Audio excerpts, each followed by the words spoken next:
ఈరోజు సింపుల్గా vegetable rice చేయడం తెలుసుకుందాం.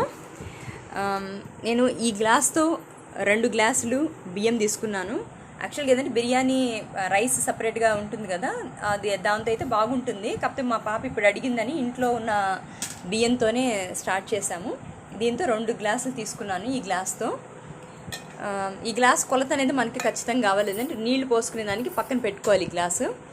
దానికి అల్లం వెల్లుల్లి పేస్టు, తర్వాత మసాలా దినుసులు వచ్చేసి చెక్క, 2 బిర్యానీ ఆకులు, తర్వాత యాలకులు, లవంగా, ఇది గరం మసాలా, కారము, ఇది వచ్చి ధనియాల పొడి, తర్వాత ఇది పసుపు.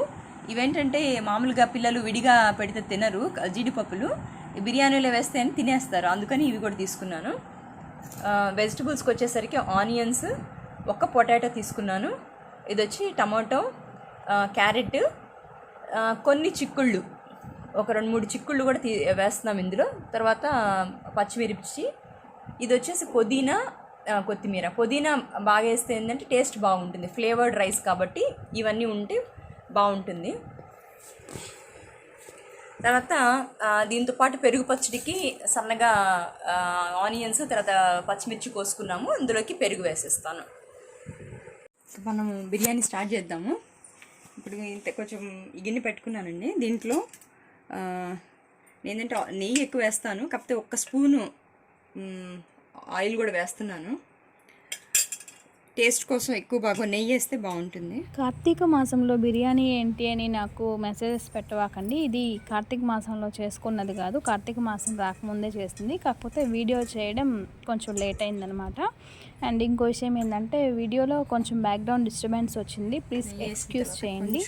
అండ్ అమ్మ చేతి వంట భార్గవి గారి స్టైల్లో ఈ వీడియో జరిగింది. అంటే అమ్మ, పిన్ని, అత్తయ్య వాళ్ళు ఈ బిర్యానీ వీడియో చేసి నాకు పంపించారనమాట. అందువల్ల నేను ఎడిట్ చేసి షేర్ చేయడం వల్ల కొంచెం లేట్ అయింది. ఏవైతే మనం మసాలా దినుసులు పెట్టుకున్నామో అవన్నీ దీంట్లో యాడ్ చేసేసుకుంటాం. నెయ్యి వేసేటప్పటికి అసలు మంచి గుమగుమ, మంచి వాసన వస్తుంది, సూపర్ వాసన. దాంతోపాటు ఇవి కూడా జీడిపప్పు వేసేసుకున్నాం. అమ్మ చేతి వంట భార్గవి స్టైల్ అని ఎందుకు చెప్పాను, ఈ వీడియో చివరి వరకు చూస్తే మీకే అర్థమవుతుంది. అండ్ మీరు ఒకసారి ట్రై చేయండి, టేస్ట్ ఎలా వచ్చిందో కామెంట్ చేయండి. Thanks for watching. నెక్స్ట్ వీడియోలో మళ్ళీ కలుద్దాం. వీడియో స్కిప్ చేయకుండా చూస్తేనే మీకు అంతా క్లియర్గా అర్థమవుతుంది. చూసి ఎంజాయ్ చేయండి. కొంచెం లైట్గా వేగింది చూడండి. వేగిన తర్వాత ఆనియన్స్. బిర్యానీలో ఆనియన్స్ మంచి టేస్ట్ వస్తాయండి, అందుకే మన ఇష్టము. నేనైతే కొంచెం బాగానే ఎక్కువ వేస్తున్నాను ఆనియన్స్.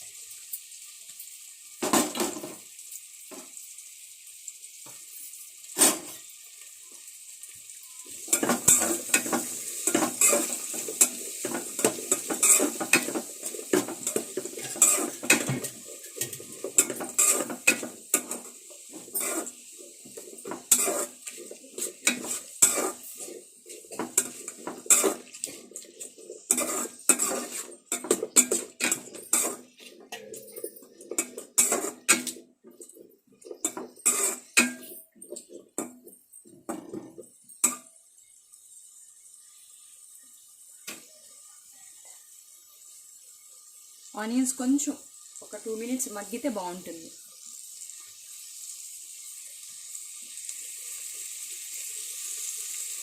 ఆనియన్స్ కొంచెం మెత్తబడ్డాయి.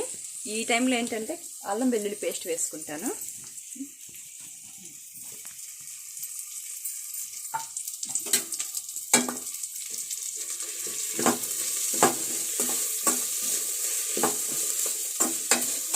అల్లం వెల్లుల్లి పేస్టు వేయంగానే అసలు గుమ వాసన, అసలు ఎంత బాగుంటుందో ఈ వాసన.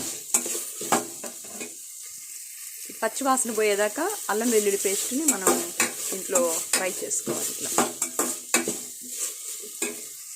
అల్లం వెల్లుల్లి పేస్ట్ కూడా మగ్గింది కొంచెం, అంటే ఆ పచ్చి వాసన అంతా పోయింది కదా. ఇప్పుడు 1 గోలో మన దగ్గర ఉన్న కూరగాయలన్నీ కూడా దాంట్లో వేసేసుకుంటాం.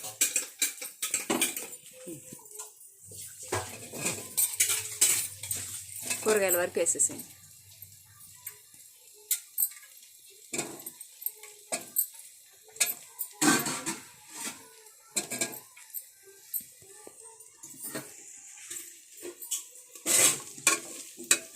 కూరగాయలన్నీ వేసేసి కొంచెం మగ్గనివ్వచ్చు. ఈ టైంలో ఈ స్టేజ్లో ఏంటంటే కొంచెం సాల్ట్ కూడా యాడ్ చేసుకున్నాం అనుకోండి, కూరగాయలు కొంచెం మెత్తబడతాయి. సాల్ట్ అవన్నీ యాడ్ చేసేసుకొని మూత పెట్టేసేస్తే బాగుంటుంది.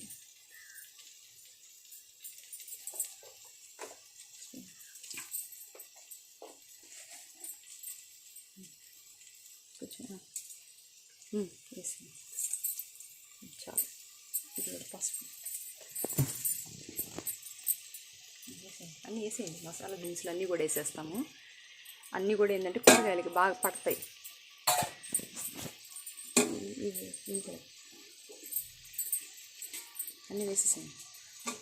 అన్నీ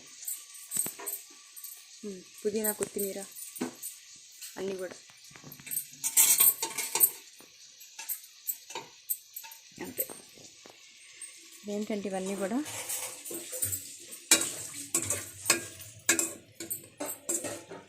అన్నీ వేసేసాం కదా. ఇప్పుడు ఏంటంటే కొంతసేపు మూత పెట్టి మగ్గనిద్దాం అనమాట. కూరగాయలన్నీ మెత్తబడ్డాయి.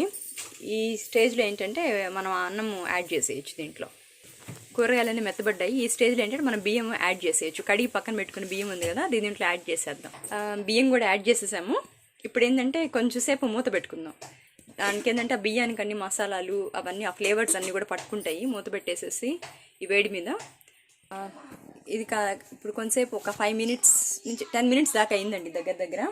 ఇప్పుడు ఏంటంటే మనం 1 గ్లాస్ తీసుకున్నాం కదా, దానికి ఎగ్జాక్ట్ కొలతతో 1కి 2 గ్లాసులు 2 గ్లాసులు వాటర్ పోసేస్తున్నాను. సరిపోతాయి. ఇప్పుడు ఏంటంటే మళ్ళీ ఒకసారి అంతా కలుపుకునేసేసి మూత పెట్టేస్తాము. కరెక్ట్ ఒక 10 నిమిషాల తర్వాత ఒకసారి మనం చూసుకుంటే ఉడికింది లేని తెలుస్తుంది. దాన్ని బట్టి మనం ఏదన్నా ఉప్పు నాకు తెలిసి సరిపోతుంది. ఒకవేళ ఆ టైంలో ఏమైనా ఉప్పు తక్కువ అనిపిస్తే కనుక మనం పైనుంచి కొంచెం యాడ్ చేసి కలిపేసేసుకుంటే ఆవిరికి అయిపోతుంది. చూద్దాం బిర్యానీ ఎలా వచ్చిందో.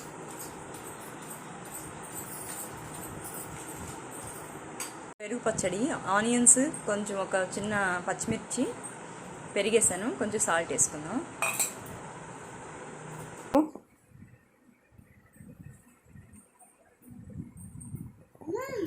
బాగుందా? ఉప్పు కారం అన్నీ సరిపోయాయా? మసాలా బాగుందా? Okay, thank you.